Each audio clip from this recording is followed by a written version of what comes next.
Hi friends, this is বানি and welcome to my channel. বন্ধুরা, আজকে আমি তোমাদের জন্য কিছু ইম্পর্টেন্ট ফিক্সড প্রিপোজিশন নিয়ে এসেছি, যেগুলোর ব্যবহার জানা প্রচন্ড দরকার। আমরা যখন সেন্টেন্স এগুলোর ব্যবহার করি, আমাদের সঠিকভাবে জানা দরকার কোন ওয়ার্ডের পরে কোন ভার্বের পরে আমরা কোন প্রিপোজিশনের ব্যবহার করলে সেন্টেন্স একটা সঠিক অর্থ প্রদান করবে। দেখো, এখানে আমরা প্রায় কনফিউজড হয়ে যাই, আমরা প্রায় ভুল করে থাকি।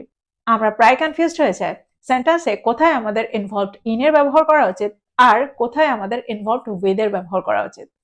সেন্টেন্সে কখন আমরা টক টু এর ব্যবহার করব, আবার কখন আমরা টক উইথ এর ব্যবহার করব। আমরা প্রায় কনফিউজড হয়ে যাই গুড টু আর গুড অ্যাট এর ব্যবহার নিয়ে। সেন্টেন্সে আমরা কোনটার ব্যবহার কখন করব, আবার সেন্টেন্সে আমরা কখন গুড ফর এর ব্যবহার করে থাকি। তো আজকে আমরা এই ধরনেরই কিছু স্ট্রাকচার দেখতে চলেছি, এই ধরনেরই কিছু ফিক্সড প্রিপোজিশন দেখতে চলেছি। আজকের ভিডিওটা কিন্তু খুব ইম্পর্টেন্ট, খুবই ফ্রুটফুল হতে চলেছে। তোমরা কোথাও যাবে না, আমার সাথে ভিডিওটা একদম শেষ পর্যন্ত থাকবে। যারা চ্যানেলে নতুন, অর্থাৎ প্রথমবার ভিডিও দেখছো, তারা প্লিজ চ্যানেলটাকে সাবস্ক্রাইব করে নিও, তাহলে যখনই আমি ভিডিও আপলোড করবো তোমরা নোটিফিকেশন পেয়ে যাবে। তো আর দেরি না করে চলো শুরু করা যাক আজকের ভিডিও। সবার আগে আমরা দেখবো involved in R involved with এর ব্যবহার। সেন্টেন্সে কখন আমরা ইনভলভড ইন এর ব্যবহার করি আর কখন আমরা ইনভলভড উইথ এর ব্যবহার করব। দেখো, ইনভলভড এই ওয়ার্ডটার অর্থ হলো জড়িত বা যুক্ত, আর এই ওয়ার্ডটার পরে আমরা ইন এর ব্যবহার তখন করি, অর্থাৎ ইনভলভড ইন এর ব্যবহার আমরা সেন্টেন্সে তখন করি যখন আমরা অর্থ করি কোনো কাজ বা কোনো ঘটনার সাথে জড়িত। আর সেন্টেন্স আমরা ইনভলভড ইন প্লাস নাউন বা ভার্ব প্লাস আইএনজি ইং এর ব্যবহার করে থাকি। সেন্টেন্স দেখো, তোমরা আরো ভালো করে বুঝতে পারবে। সে শুরু থেকেই প্রকল্পটির সাথে জড়িত ছিল।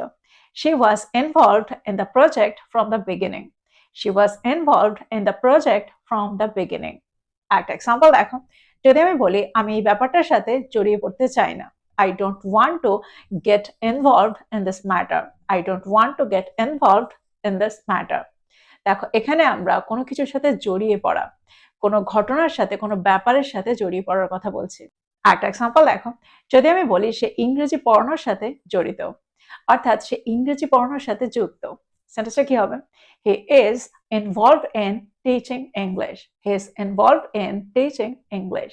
তো তোমরা বুঝতে পারছো সেন্টেন্সে আমরা ইনভলভড ইন এর ব্যবহারটা কোন ক্ষেত্রে করছি, আর তারপরে আমরা ঠিক কোন ওয়ার্ডের ব্যবহার করব। আমরা সব সময় ইনভলভড ইন এর পরে নাউন বা জিরান্টের ব্যবহার করে থাকি। দ্যাট মিনস নাউন বা ভার্ব প্লাস আইএনজি ইং এর ব্যবহার করে থাকি। এবার আমরা দেখব ইনভলভড উইথ। আমরা সেন্টেন্সে ইনভলভড উইথ এর ব্যবহার কখন করি। দেখো, ইনভলভড উইথ এর ব্যবহার আমরা সেন্টেন্সে তখন করি যখন আমরা অর্থ করি কোনো মানুষের সাথে জড়িয়ে পড়া, বা কোনো সংস্থার সাথে যুক্ত থাকা, বা কোনো সংস্থায় জড়িয়ে পড়া, কোনো গ্রুপে জড়িয়ে পড়া। এক্সাম্পল দেখো, যদি আমি বলি সে স্থানীয় রাজনীতির সাথে যুক্ত, he is involved with local politics. He is involved with local politics.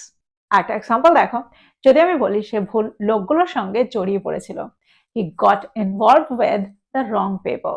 He got involved with the wrong people. তো তোমরা বুঝতে পারছো সেন্টেন্সে আমরা এই স্ট্রাকচার দুটোর ব্যবহার কখন করি। That means involved in R involved with এর ব্যবহার কখন করি, কোন ক্ষেত্রে করি। এবার আমরা দেখবো এর পরের ফিক্সড প্রিপোজিশন। আমরা প্রায় কনফিউজড হয়ে যাই টক টু বলবো নাকি টক উইথ বলবো, টক টু হিম নাকি টক উইথ হিম, কোনটার ব্যবহার সঠিক হবে। দেখো, সেন্টেন্সে আমরা টক টু এর ব্যবহার তখন করি যখন আমরা ওয়ান ওয়ে কনভারসেশন বোঝাতে চাই। দ্যাট মিনস আমরা টক টু এর ব্যবহার তখন করি যখন আমরা অর্থ করি একজন বলবে আর সবাই শুনবে। এরকম অর্থে আমরা সেন্টেন্সে টক টু কে ব্যবহার করে থাকি। এক্সাম্পল দেখো, যদি আমি বলি শিক্ষক ছাত্রদের সঙ্গে কথা বলেছিলেন, the teacher talked to the students. The teacher talked to the students. দেখো, এই সেন্টেন্স দুটোর মধ্যে দিয়ে আমরা ওয়ান ওয়ে কনভারসেশন বোঝাতে চাইছি। দ্যাট মিনস একজন বলছে আর সবাই শুনছে, অন্যরা শুনছে, অর্থাৎ একজন কোনো অ্যাডভাইস দিচ্ছে বা কিছু বলছে আর অন্যরা শুনছে। এরকম অর্থে আমরা টক টু এর ব্যবহার করে থাকি। এবার আমরা দেখব টক উইথ এর ব্যবহার। সেন্টেন্সে আমরা টক উইথ এর ব্যবহার কখন করি। দেখো, এখানে আমরা টু ওয়ে কনভারসেশন বোঝাতে চাই। দ্যাট মিনস আমরা যখন কোনো ডিসকাশন বোঝাই, দ্যাট মিনস কথোপকথন বোঝায়, অর্থাৎ দুজনের কথোপকথন বা পারস্পরিক কথোপকথন, এরকম অর্থে আমরা সেন্টেন্সে টক উইথ এর ব্যবহার করে থাকি। এক্সাম্পল দেখো, যদি আমি বলি সে মানুষের সাথে কথা বলতে পছন্দ করে, he likes to talk with people. He likes to talk with people. একটা এক্সাম্পল দেখো, যদি আমি বলি সে এই বিষয়ে তার মা বাবার সঙ্গে কথা বলেছিল, he talked with his parents about this. He talked with his parents about this. দেখো এখানে আমরা this এর অর্থ করছি এই বিষয়ে, এই সম্পর্কে। He talked with his parents about this. এবার আমরা দেখবো talk about এর ব্যবহার। আমরা সেন্টেন্সে talk about এর ব্যবহার কখন করি? দেখো talk about এর ব্যবহার আমরা সেন্টেন্সে তখন করি যখন আমরা অর্থ করি কোনো বিষয় নিয়ে কথা বলা, কোনো কিছু নিয়ে কথা বলা। অর্থাৎ আমরা যখন কোনো টপিক, কোনো সাবজেক্ট, কোনো ইস্যু, কোনো আইডিয়া নিয়ে কথা বলা বোঝায়, তখন আমরা সেন্টেন্সে talk about এর ব্যবহার করে থাকি। ফর এক্সাম্পল, যদি আমি বলি তারা পরীক্ষাটা নিয়ে কথা বলছে, তারা পরীক্ষাটার ব্যাপারে কথা বলছে। They are talking about the exam. They are talking about the exam. একটা এক্সাম্পল দেখো, যদি আমি বলি চলো এই সমস্যাটা নিয়ে কথা বলা যাক। Let's talk about this problem. Let's talk about this problem. তো তোমরা বুঝতে পারছো সেন্টেন্সে আমরা talk about এর ব্যবহার কখন করছি। তো এবার আমার মনে হয় তোমরা বুঝতে পারলে talk to R talk with এর মধ্যে কি পার্থক্য। দেখো স্পোকেন ইংলিশে আমরা talk to R talk with এর ব্যবহারটা ইন্টারচেঞ্জেবলি প্রায় করে থাকি। এবার আমরা দেখবো good to, good at R good for এর ব্যবহার। সেন্টেন্সে কোনটার ব্যবহার আমরা কখন করি? সবার আগে আমরা দেখবো good to এর ব্যবহার। দেখো good to এর ব্যবহার আমরা সেন্টেন্সে তখন করি যখন আমরা অন্যের প্রতি ভালো ব্যবহার বা ভালো আচরণ বোঝাতে চাই। এক্সাম্পল দেখো, যদি আমি বলি সে সব সময় আমার প্রতি ভালো থেকেছে। He has always been good to me. He has always been good to me. একটা জিনিস তোমরা এখানে মনে রাখবে, আমরা good to এর পরে সব সময় কোনো পার্সন বা কোনো লিভিং বিং এর ব্যবহার করব। একটা এক্সাম্পল দেখো, যদি আমি বলি সে গরিব মানুষদের প্রতি সদয় ছিল বা ভালো ছিল। She was good to the poor people. She was good to the poor people. দেখো এখানে আমরা good to এর ব্যবহার করলাম। আমরা প্রায় বলতে শুনি be good to animals. দেখো be good to animals এর অর্থ হলো প্রাণীদের প্রতি সদয় হও, প্রাণীদের প্রতি ভালো হও, অর্থাৎ তাদের সাথে ভালো ব্যবহার করো। এরকম অর্থে আমরা সেন্টেন্সে good to কে ব্যবহার করছি। এবার আমরা দেখবো good at এর ব্যবহার আমরা কখন করি। দেখো সেন্টেন্সে good at এর ব্যবহার আমরা তখন করি যখন আমরা অর্থ করি কেউ কোনো কিছুতে দক্ষ, অর্থাৎ স্কিল বা এবিলিটি বোঝাতে আমরা সেন্টেন্সে good at এর ব্যবহার করে থাকি।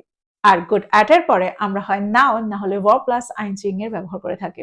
এক্সাম্পল দেখো, যদি আমি বলি সে ইংরেজিতে ভালো। He is good at English. সে অঙ্কে ভালো। He is good at mathematics. অর্থাৎ এখানে আমরা অর্থ করছি সে ইংরেজিতে দক্ষ বা সে অঙ্কে দক্ষ। যদি আমি বলি সে সমস্যা সমাধানে দক্ষ, তাহলে সেন্টেন্সটা কি হবে? He is good at solving problems. He is good at solving problems. দেখো এখানে আমরা good at plus verb plus ing এর ব্যবহার করলাম। তো তোমরা বুঝতে পারছো সেন্টেন্সে আমরা good at কে কোন অর্থে ব্যবহার করছি। এবার আমরা দেখব good for এর ব্যবহার। দেখো good for এর ব্যবহার আমরা সেন্টেন্সে তখন করি, that means good plus for এর ব্যবহার আমরা সেন্টেন্সে তখন করি যখন আমরা অর্থ করি কোনো কিছু কারোর জন্য উপকারী, অর্থাৎ কোনো কিছু কারোর জন্য ভালো। এখানে আমরা বেনিফিট বা ইউজফুলনেস বোঝাতে এই স্ট্রাকচারটাকে ব্যবহার করি, অর্থাৎ গুড ফর কে ব্যবহার করি। এক্সাম্পল দেখো, যদি আমি বলি হাঁটা হার্টের জন্য ভালো। Walking is good for the heart. Walking is good for the heart. একটা এক্সাম্পল দেখো, যদি আমি বলি এই নিয়মটা সবার জন্য ভালো। This rule is good for everyone. This rule is good for everyone. তোমরা বুঝতে পারলে সেন্টেন্সে আমরা good to, good at R good for এর ব্যবহার কখন করি। এবার আমরা দেখব get into, get out of, get over R get along with এর ব্যবহার আমরা কখন করি। আমরা প্রায় কনফিউজড হয়ে যাই এই ফিক্সড প্রিপোজিশনগুলোর ব্যবহার নিয়ে। কোনটার ব্যবহার আমরা কখন করি? সবার আগে আমরা দেখব get into এর ব্যবহার। দেখো get into কে আমরা বিভিন্ন অর্থে ব্যবহার করে থাকি। আমরা কোনো জায়গায় ঢুকে পড়ার অর্থে get into কে ব্যবহার করে থাকি। আবার কোনো সিচুয়েশন অর্থাৎ কোনো পরিস্থিতিতে, কোনো সমস্যায় বা কোনো অভ্যাসে জড়িয়ে পড়া বোঝাতেও আমরা সেন্টেন্সে get into কে ব্যবহার করতে পারি। আবার কোনো কিছুর সঙ্গে আগ্রহী হয়ে ওঠা, এরকম অর্থেও আমরা সেন্টেন্সে get into কে ব্যবহার করতে পারি। এক্সাম্পল দেখো, সে ঘরটার মধ্যে তাড়াতাড়ি ঢুকে পড়েছিল। She got into the room quickly. She got into the room quickly. দেখো এখানে আমরা কোন একটা জায়গায় ঢুকে পড়ার অর্থে get into কে ব্যবহার করলাম। আরেকটা এক্সাম্পল দেখো, যদি আমি বলি খারাপ অভ্যাসে জড়িয়ে পড়ো না। খারাপ অভ্যাসের সাথে জড়িয়ে পড়ো না। Don't get into bad habits. Don't get into bad habits. আরেকটা এক্সাম্পল দেখো, যদি আমি বলি সে ইংরেজি নোভেল পড়ার আগ্রহে জড়িয়ে পড়েছিল।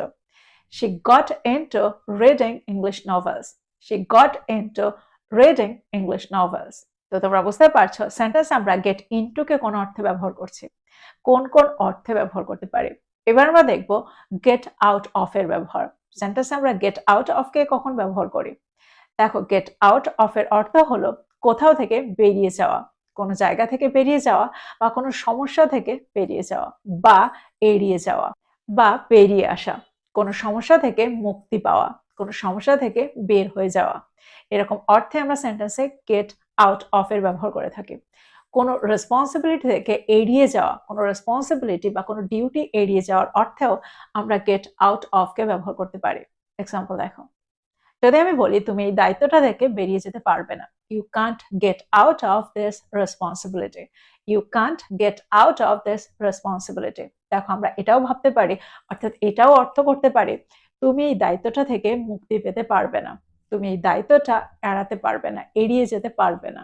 একটা এক্সাম্পল দেখো, যদি আমি বলি সেই পরিস্থিতিটা থেকে বেরিয়ে আসার চেষ্টা করছে, he is trying to get out of this situation, he is trying to get out of this situation। তো তোমরা বুঝতে পারছো গেট আউট এর ব্যবহার, গেট আউট অফ এর ব্যবহারটা আমরা কখন করছি। দেখো আমরা সেন্টেন্সে gate out of plus place, situation বা ট্রাবল, প্রবলেম এগুলোর ব্যবহার করে থাকি। এবার আমরা দেখবো গেট ওভার এর ব্যবহার। গেট ওভার এর অর্থ হলো কাটিয়ে ওঠা, that means recover from illness, sadness, shock etcetera. Example দেখো, সে তার অসুস্থতা থেকে সেরে উঠছে বা কাটিয়ে উঠছে, she is getting over her illness, she is getting over her illness।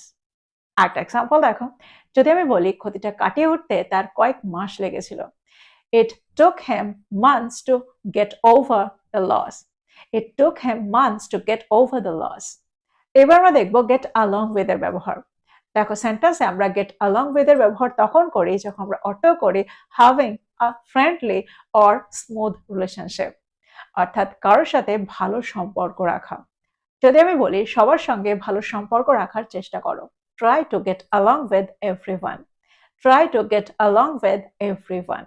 একটা এক্সাম্পল দেখো, যদি আমি বলি তোমার প্রতিবেশীর সঙ্গে কি তোমার ভালো সম্পর্ক আছে, do you get along with your neighbor, do you get along with your neighbor। তো আমার মনে হয় তোমরা বুঝতে পারছো গেট along with এর ব্যবহার। তো এই ছিল কয়েকটা ফিক্সড প্রিপোজিশন। তো আমার মনে হয় প্রত্যেকটাকে তোমরা বুঝতে পারলে। তো এগুলোকে নোট ডাউন করো, এগুলো দিয়ে প্রচুর সেন্টেন্স তৈরি করো আর সেগুলোকে প্র্যাকটিস করো। যত তোমরা এগুলোকে প্র্যাকটিস করবে, যত তোমরা এগুলোকে ইউজ করবে তোমাদের কনভারসেশনে, ততই এগুলোকে নিয়ে আর ভুল হবে না, এগুলোর ব্যবহারে আর ভুল হবে না।